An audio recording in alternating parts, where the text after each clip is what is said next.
Très belle soirée à toutes et à tous, merci d'être avec nous. L'interdiction de fumer dans les lieux et transports publics s'étend à la cigarette électronique.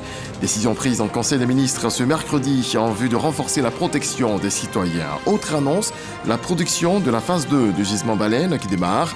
Cette phase, la production de pétrole brut atteindra 50 000 à 60 000 barils jour. Après ce conseil, le président de la République, Alassane Ouattara, s'est entretenu avec l'envoyé spécial du président de la République algérienne, Abdelak Saï. Les échanges ont porté sur le renforcement de la coopération entre la Côte d'Ivoire et l'Algérie, ainsi que la réactivation de la grande commission mixte de coopération ivoiro-algérienne. Et puis au Moyen-Orient, Israël et le Hamas ont accepté un accord pour un cessez-le-feu à Gaza et la libération d'otages.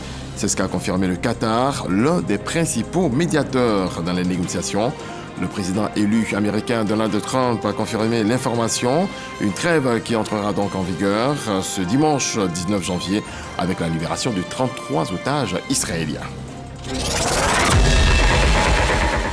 Bienvenue à vous tous. Direction palais présidentiel, le Conseil des ministres et ses décisions prises pour le bien-être de la population, notamment l'interdiction de fumer dans les lieux et transports publics qui s'étend à la cigarette électronique. Autre annonce, je le disais à l'instant, le démarrage de la production de la phase 2 du gisement baleine. Alexis Ouedraogo.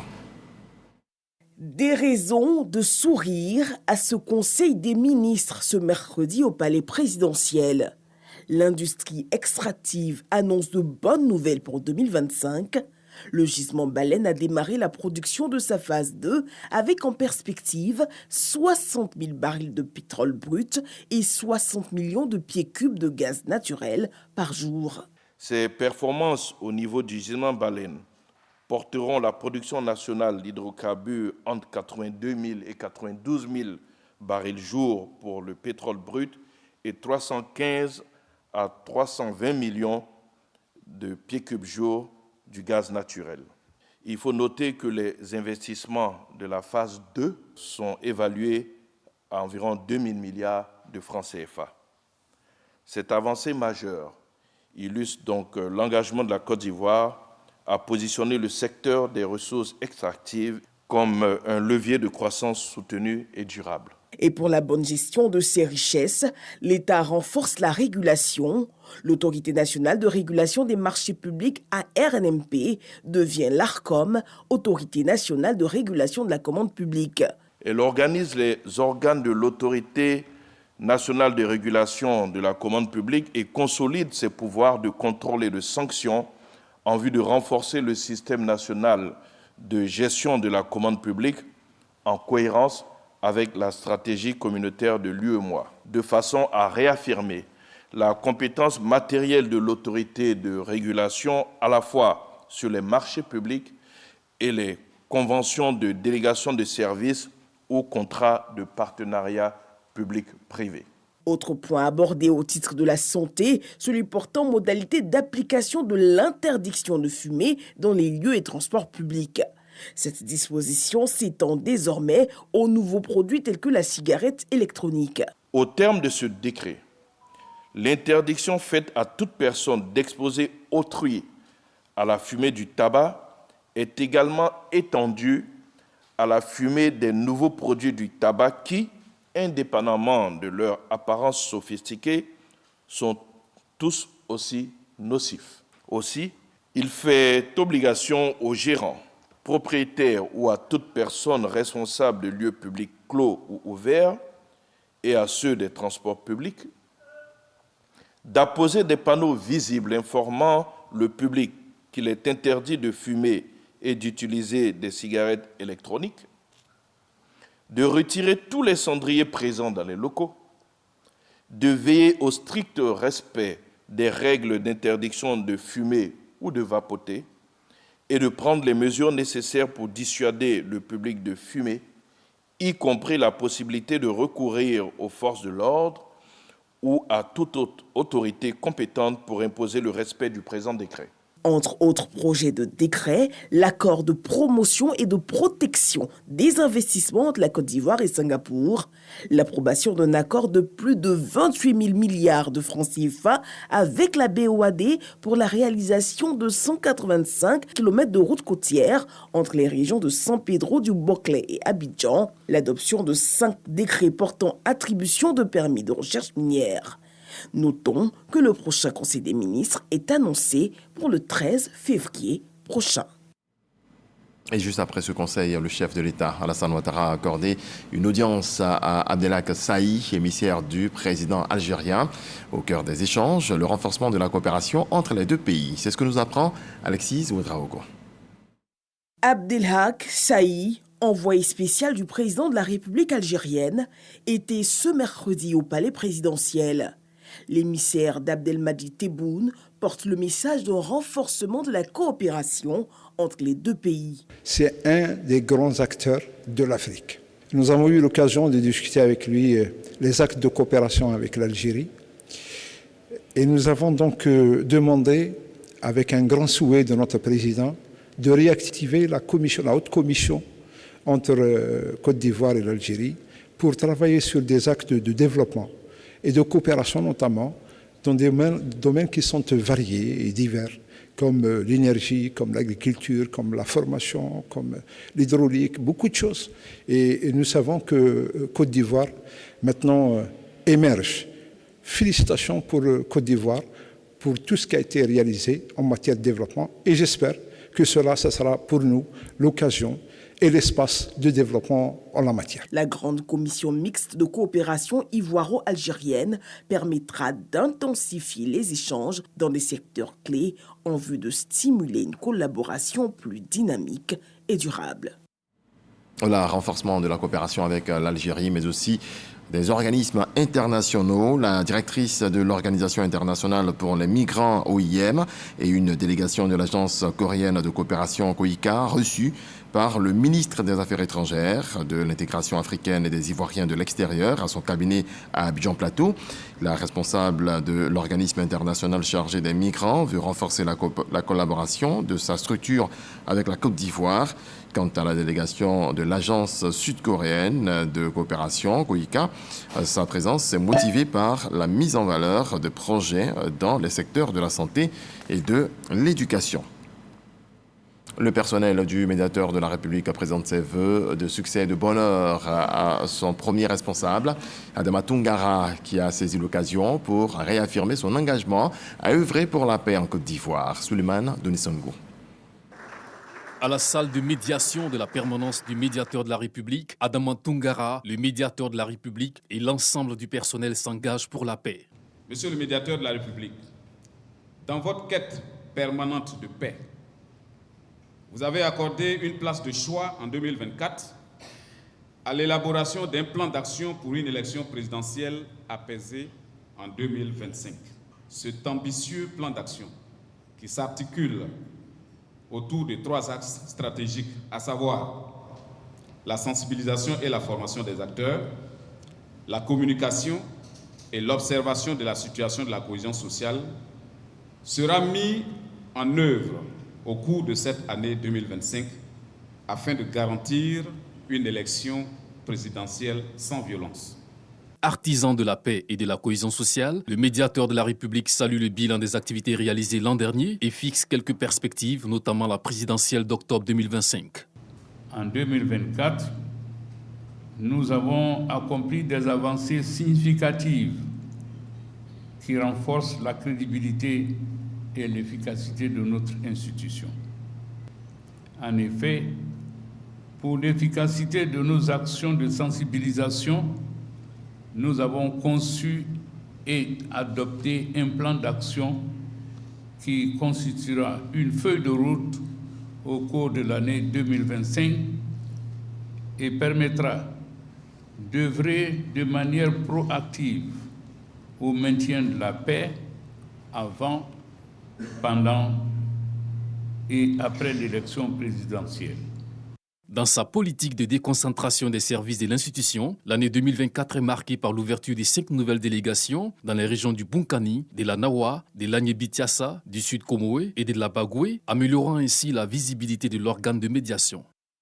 Et pour que le climat de paix règne dans le secteur de l'éducation, il faut s'éloigner de la politique. C'est ce que recommande la ministre de l'Éducation nationale. Mariatou Koné a rencontré aujourd'hui les syndicats d'enseignants de Côte d'Ivoire pour faire un point sur les conditions du travail. Sephora Zegui. Cette rencontre entre Mariatou Koné et les fêtières de syndicats de son département s'inscrit dans le cadre du dialogue avec les acteurs de la chaîne éducative qu'elle a initiée dès sa prise de fonction. Un cadre permanent d'échange a donc été mis en place. Cela a permis de poser les bases d'un dialogue constructif, loin des conflits et des tensions, pour favoriser un environnement de travail serein et productif. La consigne de ce jour est claire, laisser la politique hors des écoles. Nos priorités pour cette année, c'est que le taux de réussite aux différents examens soit en progression et que cette année soit apaisée. Et que ce que demandent les enseignants, qui est la question de l'amélioration de leurs conditions de vie et de travail, soit satisfait, surtout pour ce qui concerne la prime. Nous prenons également l'engagement de sensibiliser nos militants, nos syndiqués. Nous sommes dans une année électorale. Nous n'allons pas accepter que le politique s'insère dans nos activités syndicales. Ces échanges, comme les précédents, Mariatou Koné les ont voulus pour que 2025 soit apaisé au niveau des écoles publiques et privées de Côte d'Ivoire. Elle ambitionne de renforcer la coopération, d'éloigner la politique des écoles et d'instaurer un climat de paix pour tous les acteurs de l'école. Chers leaders syndicaux, mon vœu le plus cher en cette année électorale est de voir l'école préservée des luttes politiques. Cette période requiert de tous les acteurs de notre système éducatif plus de vigilance, plus de responsabilité, plus de discernement. Les syndicats, bien que porteurs de revendications, saluent le leadership et la proximité de leurs ministres. Ils ont pour objectif de continuer à travailler pour améliorer les conditions de travail des enseignants, tout en garantissant une ambiance de paix au sein des établissements scolaires. Et le climat de paix attire des investisseurs. Des opérateurs économiques égyptiens sont à Abidjan. Ils ont rencontré aujourd'hui l'Union des commerçants de Côte d'Ivoire à Cocody. Au cœur des échanges, l'agriculture. Juliette Ouya. Pour lutter efficacement contre la vie chère, l'Union des commerçants de Côte d'Ivoire travaille un projet avec des opérateurs économiques du secteur agricole égyptien. Nous avons immigré vers l'Égypte parce que c'est le plus grand importateur de ces produits que nous consommons en quantité et puis en qualité. Donc c'est un peu comme avoir une collaboration avec ces différents opérateurs économiques qui ont plus d'expérience que nous en Côte d'Ivoire parce qu'eux cultivent ça dans les pays. Il s'agit de développer sur toute l'étendue du territoire ivoirien des produits vivriers dont la pomme de terre, l'ail et l'oignon. Nous sommes là pour établir un partenariat entre la Côte d'Ivoire et l'Égypte dans le cadre de l'agriculture, développer un marché qui sera favorable à tous. Ce programme de lutte contre la vie chère compte 2 phases clés. La première phase, c'est d'abord l'approvisionnement de nos marchés en produits vivriers. La deuxième phase va être maintenant une formation. Ils vont nous donner les techniques de cultiver ces produits que nous consommons ici avec les techniques simples qu'ils ont l'habitude de faire en Égypte. Le partenariat entre l'Union des commerçants de Côte d'Ivoire et ses businessmen égyptiens est bien avancé. Déjà en février prochain, plusieurs marchés seront approvisionnés en vivriers venus d'Égypte. Et celui-ci provient des régions forestières d'Afrique de l'Ouest, la graine de Garcinia cola, appelée le petit cola ici en Côte d'Ivoire. Ce fruit est beaucoup prisé par les populations, certainement pour ses vertus, lesquelles Khalil Diomandé, Brouillapo ont cherché à savoir. Reportage. Sur les routes de la capitale économique ivoirienne, c'est l'une des denrées les plus achetées par les automobilistes. La graine du Garcinia cola, appelée le petit cola en Côte d'Ivoire. Si les consommateurs en raffolent, c'est pour bien de raisons. Le petit cola, on m'a conseillé un peu à ce que je fais. Donc je consomme, je vois que c'est bon pour les plaies de ventre, voilà. Les petites maladies, ça évite tout ça, c'est pourquoi De temps en temps, quand je passe, je vois s'il y a des petits jetons, j'achète. J'aime petit cola, quand je mange, ça soit modéré, puis ça me met à l'aise. Le petit cola rend très viril. Ces jeunes étudiantes sont des habituées du petit cola, un fruit qu'elles apprécient pour ses vertus thérapeutiques. Moi, je consomme le petit cola, particulièrement lorsque je suis enceinte. Parce que parmi mes 2 grossesses, j'ai consommé le petit cola pour couper vraiment la nausée. Ça fait 2 ans que je consomme le petit cola parce que j'ai des problèmes de respiration, donc ça m'aide à mieux respirer. Grâce à la renommée du produit, Tidiane n'éprouve aucune difficulté à le vendre. Bon, ça me fait 5 ans que je vends le petit cola. J'ai fait ça 1 à 100 francs, ça finit. Donc c'est un truc qui fait du bien aux gens, donc beaucoup d'hommes payent ça avec moi. Dans la commune d'Abobo, depuis 40 ans, Dr Adou Albert, naturothérapeute, utilise les graines du Garnicia Cola comme antidote pour de nombreuses pathologies. Petit cola, c'est une pharmacie entière. Ceux qui ont l'angine, quand tu manges, ça va corriger l'angine. Ceux qui ont des plaies de bouche, il va soigner. Quand tu as bu trop d'alcool, que tu veux te dessouler, tu manges petit cola, ça peut t'aider à corriger. Petit cola joue un rôle primordial pour la fertilité parce qu'il renferme tous les éléments nécessaires qui permettent que le sperme soit normal. Le petit cola peut aussi aider à se remettre d'un empoisonnement. Au cours d'un festin, quelqu'un a mis du poison dans ton alimentation. Tu ne le sais pas, tu as consommé. Quand tu sens des petits malaises, des bobos, que tu as le petit cola sur toi, tu marches, ça va neutraliser tout ça. En raison de sa forte teneur en caféine, il est conseillé d'utiliser au maximum 3 petits colas par jour. Son abus peut entraîner des palpitations et des troubles du sommeil. Voilà, tout est dit. Autre volet de l'actualité, la décision d'interdire la circulation des motos et tricycles sur le boulevard Félix Houphouët-Boigny, ex-VGE, entre en vigueur courant mars prochain. Le nouveau plan de circulation a donc été présenté ce mardi aux usagers. L'enseigné Bakayoko. Selon les statistiques, 37% des décès sur les routes concernent les utilisateurs d'engins à 2 ou 3 roues. Dans le district d'Abidjan et notamment sur le boulevard Félix Houphouët-Boigny, l'indiscipline des motos et tricycles est de notoriété publique. Ce plan de circulation routière va donc limiter les déplacements pour les engins à 2 et 3 roues sur ce boulevard prestigieux. On a décidé de mettre en œuvre une décision, mais il était bon qu'on puisse écouter, qu'on puisse passer de l'information de manière officielle aux premiers concernés et aussi profiter pour recueillir leurs observations, leurs propositions. C'est ce qui a été fait. On a reçu l'ensemble des opérateurs du secteur de la messagerie express, de la livraison, et puis des personnes qui s'adonnent à l'activité de livraison sur le périmètre de la ville d'Abidjan. Les usagers des 2 ou 3 roues allant de Treichville à Port-Boué utiliseront des routes de déviation au lieu de passer par la voie principale. Le nouveau dispositif n'a pas pour but d'exclure les motos et les tricycles, mais plutôt de garantir la sécurité. Une mesure bien comprise par les usagers. Si on interdit le boulevard aux motocyclistes, ça fait des problèmes, alors que nous avons fait la proposition il y a au moins 4-5 ans de faire des pistes cyclables. Donc si on fait les pistes cyclables, il n'y aura pas de problème. Du coup, les gens vont rentrer dans les quartiers, ils vont faire ceci. Il y a trop de risques à prendre pour ça. Il y a des bretelles que nous devons prendre, c'est déjà important. Mais ce que nous devons demander aux autorités, c'est de dégager ces bretelles-là. Vous comprenez? Parce qu'il y a tellement de véhicules qui garent là, c'est rempli de dos d'âne, c'est restreint. On ne pourra pas vraiment rallier les 2 communes, les 3 communes. Il est prévu dans le Grand Abidjan l'installation de 1700 panneaux pour la matérialisation des signalisations et des plans de circulation. Depuis novembre, l'harmattan, un vent sec et chargé de poussière provenant du Sahara, souffle sur la ville de Bouaké, provoquant des troubles respiratoires et exposant les populations à de graves maladies. Face donc à ce phénomène, experts et habitants multiplient les efforts pour atténuer les impacts. Kader Sogodogo. Attention, l'harmattan sévit, se faisant sentir depuis le mois de novembre dans la ville de Bouaké et dans les régions nord. Ce vent chaud et sec soulève beaucoup de poussière, tantôt accompagné de fraîcheur. Il pose des difficultés aux populations, surtout au niveau de la respiration. La matin, c'est ce vent sec avec la fraîcheur qui fatigue. La manière dont je parle actuellement, ça se sent même que je suis enrhumé. La matin de Korogo et Boaké aujourd'hui, ça se rejoint. Actuellement, maman s'est lavé là hier.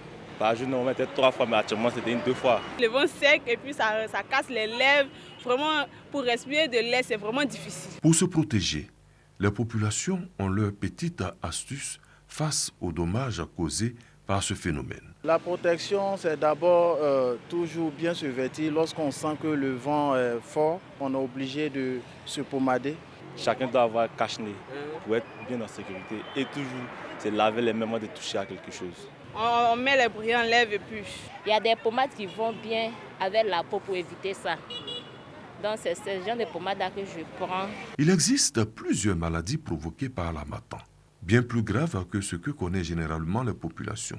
Nissan Yao, responsable du service de vaccination et de formation à l'Institut national d'hygiène publique, apporte des éclaircissements à ce sujet. Ça va entraîner une déshydratation sur la personne, une déshydratation de la peau. Il y a un risque de conjonctivite, entre autres les conjonctivites allergiques, également des conjonctivites infectieuses, également l'aspect ORL, qui sera également atteinte par des rhinites en se mouchant. Du coup, vous allez voir que dans les sécrétions salivales, il y aura un peu de sang. Ces particules fines arrivent jusqu'au poumon et vont créer certaines maladies.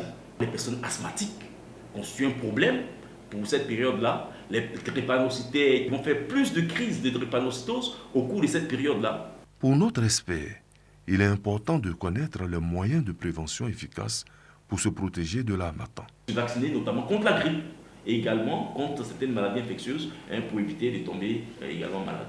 En ce qui concerne la vaccination contre la méningite, il faut savoir que nous avons plusieurs types de méningite, mais il y a des vaccins qui existent. Et donc, nous avons un vaccin ici à l'ENASP, le vaccin méningocoque ACY-235, c'est-à-dire que la seule injection vous permet de vous protéger contre 4 fièvres. L'OMS a mis en place le vaccin méningocoque A conjugué. C'est un vaccin révolutionnaire et c'est grâce à ce vaccin qu'aujourd'hui, il y a eu une réduction de façon drastique des épidémies de méningite. C'est d'éviter aux populations, pendant cette période il faut intensivement chaud, de faire des activités physiques intenses.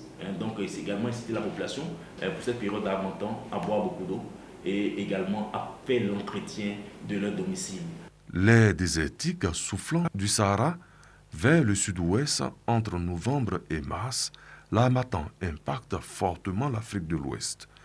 Son apparition saisonnière, sa durée et son intensité influencent la production agricole en repoussant le front intertropical et réduisant les précipitations pluvieuses sur la région.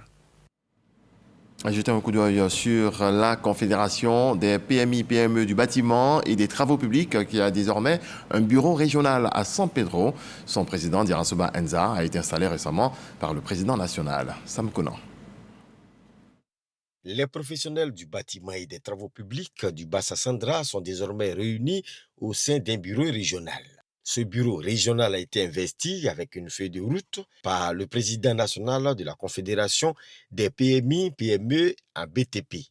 Notre corporation, elle se porte bien, mais elle se porte mal, puisque la plupart des entrepreneurs ici démarrent au bout de 5 ans comme en faillite. Il faut d'avoir des marchés et à défaut aussi l'accompagnement financier. Dans le code des marchés publics, si vous allez en groupement, vous allez gagner le marché.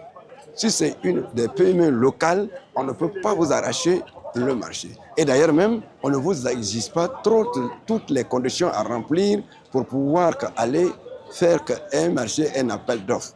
Mais quand vous êtes seul, la loi vous frappe. Réunis au sein de ce bureau régional, les acteurs locaux en bâtiment entendent prendre leur part dans le développement de San Pedro.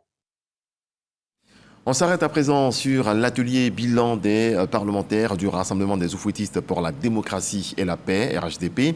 Réunis à Cocody, ces sénateurs ont présenté les résultats de leurs travaux. Julien Gogo, Herman Guivet, les détails. Renforcer les capacités des sénateurs, membres du groupe parlementaire RHDP, analyser les missions et valider la matrice d'action. Voici l'objectif de cet atelier de réflexion bilan. tenu dans la commune de Cocody.